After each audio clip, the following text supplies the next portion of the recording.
നല്ല ടേസ്റ്റിയും ക്രിസ്പി ആയിട്ടുള്ള ഒരു ഈവനിങ് സ്നാക്കിൻ്റെ റെസിപ്പിയാണ്. ഇതെങ്ങനെയാണ് ഉണ്ടാക്കുന്നതെന്ന് നോക്കാം. ഇതുണ്ടാക്കാനായിട്ട് ഇവിടെ ഒരു നേന്ത്രപ്പഴം എടുത്തിട്ടുണ്ട്. അത്യാവശ്യം നല്ല പഴുത്ത നേന്ത്രപ്പഴമാണ് എടുത്തിരിക്കുന്നത്. അത് ഇതുപോലെ കട്ട് ചെയ്ത് മിക്സറിൻ്റെ ചെറിയ ജാറിലേക്ക് ഇട്ട് കൊടുത്തിട്ടുണ്ട്. കൂടെ തന്നെ 1/2 കപ്പ് വറുത്ത നിലക്കടലയാണ് ചേർത്ത് കൊടുത്തിരിക്കുന്നത്. ഇനി ഇതിലേക്ക് 3 ടേബിൾ സ്പൂൺ പഞ്ചസാര കൂടെ ചേർത്ത് കൊടുക്കാം. മധുരത്തിന് പാകത്തിന് ചേർത്ത് കൊടുത്താൽ മതി. പഞ്ചസാരയുടെ അളവ് നിങ്ങൾക്ക് കുറക്കാവുന്നതാണ്. ഇനി ഇതെല്ലാം കൂടെ നല്ല ഫൈനായിട്ട് ഒന്ന് അരച്ചെടുക്കാം. വെള്ളമൊന്നും ചേർത്തിട്ടില്ല. ആ ഒരു പഞ്ചസാരയുടെയും പഴത്തിൻ്റെയും പറ്റിലാണ് ഇത് അരച്ചെടുത്തിരിക്കുന്നത്. ഇനി ഒരു പാനിലേക്ക് 1 ടേബിൾ സ്പൂണോളം നെയ്യ് ചേർത്തിട്ടുണ്ട്. അതിലേക്ക് ഈ ഒരു അരച്ച് വെച്ചിരിക്കുന്ന മിക്സ് ചേർത്ത് നല്ലപോലെ തന്നെ ഒന്ന് മിക്സ് ചെയ്തെടുക്കാം. ഇതൊന്ന് ചെറുതായിട്ട് വേവിച്ചെടുക്കുകയാണ് ചെയ്യുന്നത്. ഇപ്പോൾ ഉള്ള ആ ഒരു പരുവത്തിൽ നിന്നും മാറിയിട്ട് ഒരല്പം തിക്കായിട്ടുള്ള കൂട്ടിൻ്റെ പരുവത്തിലേക്കാകുന്നത് വരെ ഞാനിവിടെ വഴറ്റിയെടുത്തിട്ടുണ്ട്. ഇതിപ്പോൾ നോക്കൂ, നല്ല കട്ടിയായിട്ട് വന്നിട്ടുണ്ട്. ഇതിലേക്ക് ഇനി നല്ല ഫ്ലേവറിനായിട്ട് 1/4 ടീസ്പൂൺ ഏലക്ക പൊടി കൂടെ ചേർത്ത് നല്ലപോലെ തന്നെ മിക്സ് ചെയ്തെടുക്കാം. പാനിൽ നിന്നൊക്കെ നന്നായിട്ട് റിലീസായിട്ട് വന്ന് ഈ ഒരു രീതിക്ക് ഒരു കൂട്ടിൻ്റെ പരുവത്തിലായി കിട്ടണം. ആ ഒരു സമയം വരെയാണ് ഇത് വഴറ്റിയെടുത്തിരിക്കുന്നത്. ഇനി ഇത് ഒരു പാത്രത്തിലേക്ക് മാറ്റി ചൂടാറാൻ വേണ്ടി വയ്ക്കാം.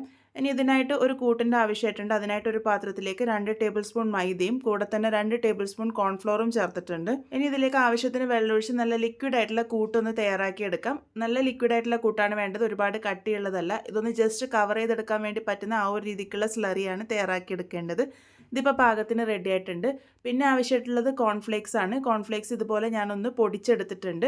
കോൺഫ്ലേക്സ് ഇല്ലാന്നുണ്ടെങ്കിൽ ബ്രെഡ് ക്രംസ് എടുത്താലും മതിയാകും. ഇനി ഇതിലേക്ക് ആവശ്യമായിട്ടുള്ളത് ബ്രെഡാണ്. ഞാനിവിടെ കുറച്ച് ബ്രെഡ് സ്ലൈസസും കൂടി എടുത്തിട്ടുണ്ട്. ഒരു സ്ലൈസ് എടുക്കുക. അതിൻ്റെ മുകളിലേക്ക് നമ്മൾ തയ്യാറാക്കി വെച്ചിരിക്കുന്ന പഴത്തിൻ്റെ കൂട്ട് നല്ലപോലെ തന്നെ സ്പ്രെഡ് ചെയ്ത് കൊടുക്കുക. അതിൻ്റെ മുകളിലേക്കായിട്ട് അടുത്ത ബ്രെഡ് സ്ലൈസും കൂടെ വെച്ച് നല്ലപോലെ ഒന്ന് അമർത്തി ഒന്ന് കട്ട് ചെയ്തെടുക്കുന്നുണ്ട്. 4ആയിട്ടാണ് ഞാനിവിടെ കട്ട് ചെയ്തെടുത്തിരിക്കുന്നത്. ഈ ഒരു രീതിക്കാണ് ഈ ഒരു പലഹാരം സെറ്റ് ചെയ്തെടുക്കുന്നത്. ഇതുപോലെ സെറ്റ് ചെയ്തെടുത്തതിന് ശേഷം നമ്മൾ തയ്യാറാക്കി വെച്ചിരിക്കുന്ന ആ ഒരു സ്ലറിയിൽ നല്ലപോലെ തന്നെ ഒന്ന് ഡിപ്പ് ചെയ്തെടുക്കാം. അതിനുശേഷം കോൺഫ്ലേക്സിൽ നല്ലപോലെ തന്നെ കവർ ചെയ്തെടുക്കുകയാണ് ചെയ്യുന്നത്. ഈ ഒരു നമ്മൾ ഉണ്ടാക്കുന്ന സ്ലറി ഒരുപാട് തിക്കാവരുത്. അപ്പം എന്ന് വെച്ചാൽ ഒരു ലെയർ പോലെ ആയി കിട്ടും. അതുപോലെ ആവേണ്ട ആവശ്യമില്ല. ആ ഒരു ബ്രെഡൊക്കെ ഒന്ന് നനഞ്ഞ് കിട്ടിയാൽ മാത്രം മതി. അതിനുശേഷം കോൺഫ്ലേക്സിൽ ഇതുപോലെ നന്നായിട്ട് തന്നെ ഒന്ന് കവർ ചെയ്തെടുക്കുന്നുണ്ട്. കോൺഫ്ലേക്സ് ഇല്ലാന്നുണ്ടെങ്കിൽ ബ്രെഡ് ക്രംസിൽ കവർ ചെയ്തെടുത്താൽ മതി. ഇനി ഇത് ഡീപ് ഫ്രൈ ചെയ്തെടുക്കാം. അതിനായിട്ട് കുറച്ച് എണ്ണ നേരത്തെ ചൂടാക്കാൻ വേണ്ടി വെച്ചിരുന്നു. എണ്ണ നല്ലപോലെ ചൂടായി വന്നതിന് ശേഷം ഇതിലേക്ക് ഓരോന്നായിട്ട് ഇട്ട് കൊടുക്കാം.